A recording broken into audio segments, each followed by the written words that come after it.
The imperious Vasyl Lomachenko captured the World Boxing Association lightweight title from Jorge Linares in a wildly entertaining scrap on a rainy Saturday night in New York, becoming a world champion in a third-weight division in the remarkable and unprecedented span of a dozen professional fights.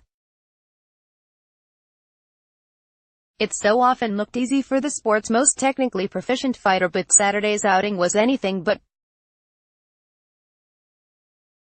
The two-time Olympic gold medalist showed he was indeed human against the bigger, longer champion before him, coming off the floor at the end of the sixth round and roaring back for a devastating body shot knockout in the 10th before a rollicking crowd of 10,429 in the big room at Madison Square Garden, bolstering an already compelling claim for boxing's pound-for-pound throne. Now the 30-year-old southpaw is a champion in 3 weight classes and fewer bouts than it took division-spanning icons like Oscar de la Hoya, who needed 23 fights, Floyd Mayweather Jr., 34, and Manny Pacquiao, 41. The all-time mark in boxing's century-spanning annals had been held by Australia's Jeff Fenech, who won titles at bantamweight, junior featherweight and featherweight inside 20 fights between 1984 and 1988. Linares, 44-4, 27 KOs, 3 inches taller and a reported 10 pounds heavier after rehydrating, appeared to loom even larger over Lomachenko at the opening bell than at Friday's weigh-in, and for once the Ukrainian wasn't clearly the faster fighter in the ring. The 32-year-old, born in Venezuela and based in Las Vegas, a top operator and 3-division belt holder far more worthy than the oddsmakers' 10-to-1 price against him, took advantage of his opponent's cautious opening, working in the pocket and scoring in spots as the calculating Lomachenko carefully assessed the challenge before him. Lomachenko needed only 2 rounds to make the right adjustments and began using feints to move Linares out of position, making him pay with shots from unexpected angles. That left Linares already starting to look dispirited, while Lomachenko was only getting started, and the crafty veteran, immediately devoid of a plan B, found himself relying on a series of rabid punches to stem Lomachenko's ominous tide in the 4th, drawing a warning from the referee and the animated ire of the Ukrainian's corner. The 5th, Lomachenko appeared in full command, controlling the distance and dictating the action with the same impeccable, athletic footwork that's made one elite challenger after another quit on their stools rather than absorb another minute of a punishment that's proven to be as taxing mentally as physically. He closed the round with an educated 4-punch combination, sending the partisan crowd into hysterics as the bell sounded. The one-way traffic, the sort of creative symphony of jabs, hooks and uppercuts that evoke the bullet-time origin of his initial nickname, The Matrix, since usurped by the equally evocative, high-tech, continued into the 6th, but just when it seemed the outcome was a formality, Linares found purchase against the run of play with a compact right-hand flush on the jaw that dumped Lomachenko onto the seat of his trunks near the end of the frame. The fight was on. I relaxed a little bit, Lomachenko said afterward through a translator of the first knockdown of his career. He used his speed and he was throwing a lot of counter punches, but I thought I already did what I needed to do. I was wrong and he caught me. The high-speed chess match continued, but now it was Linares who appeared to be winning exchanges with power over precision, and he did enough to nick the 7th on dedicated bodywork. But Lomachenko rallied back in the 8th with pinpoint combinations, including one in the closing minute that opened a cut over the Venezuelan's left eye.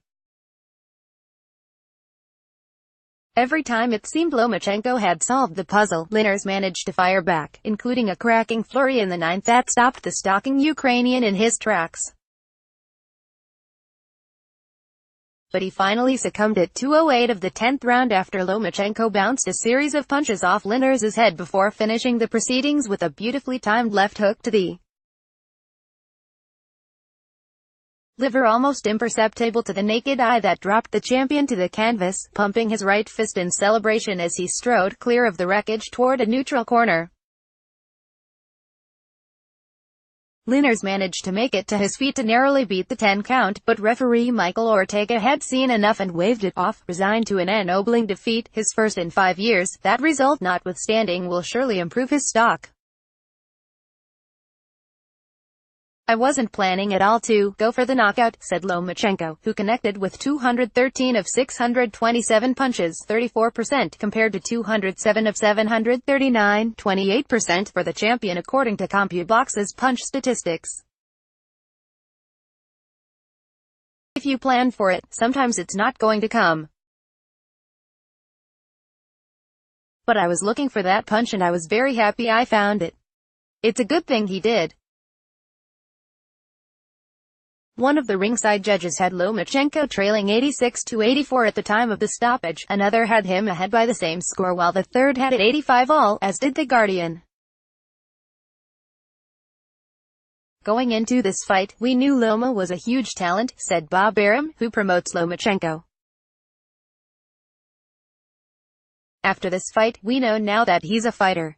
Now Lomachenko is expected to surrender his junior lightweight title and hold steady at 135 pounds, a smart move at least for the short term given his uncharacteristic struggles with Linares' size, and is slated to return to headline a August 25 card at the Forum in Inglewood, California.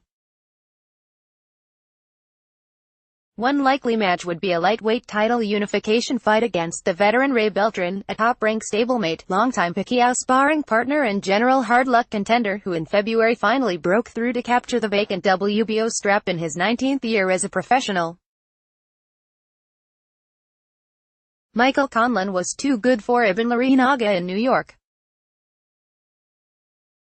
Photographed, Tom Hogan, info Lomachenko, 11-1, 9 KOs, who turned professional after an extraordinary amateur career where he won 396 of 397 fights in Olympic golds at the Beijing and London Games in different weight classes, had already matched the all-time record for fewest bouts to win a world championship when he outclassed Gary Russell Jr. for a featherweight title in his third paying fight. He then climbed to junior lightweight and stopped Rocky Martinez in his seventh outing, setting another record for fewest fights to collect a world title in a second weight class. All four of the lightweight challengers he had faced entering Saturday's fight, elite fighters like Nicholas Walters, Jason Sosa, Miguel Mariaga and Guillermo Rigondeaux, quit between rounds rather than endure further humiliation.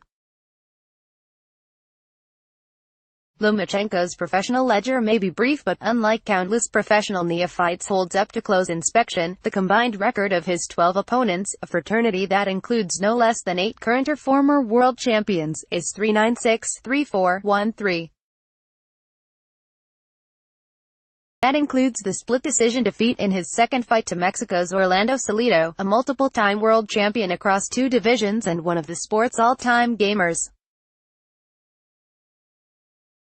But Lomachenko is hopeful that Saturday's rare glimpse of vulnerability will entice boxing's bigger names into the ring who otherwise might have avoided the formidable challenge of taking on the sport's best fighter regardless of weight. At least one of them, the unbeaten super lightweight champion Mikey Garcia, has articulated a willingness to come down to 135 pounds for the right opportunity, and the mere mention of a summit meeting between the pair will no doubt leave fight fans drooling. That's what I told top-rank Vice President Carl Moretti right after in the ring. Right now it's going to be much easier for you to get opponents for me because they all see I am also a human being, he said. I just made an easier job for my promoter.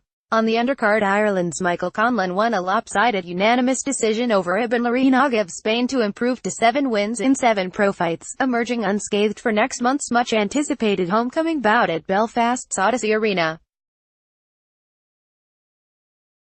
The 2-time Olympian, who earned bronze at the London Games before controversially missing the podium in Rio, won all 8 rounds on all 3 judges' cards over his overmatched Basque opponent.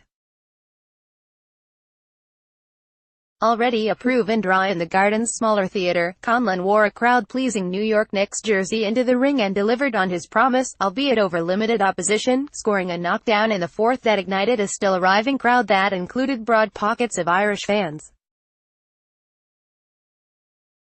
It's always going to be hard to look good against a guy who is backing up, Conlan said. But I'm happy because I was composed and working on things I need to work on. I've only had 7 pro fights, so this was a good learning experience, Guardian Service.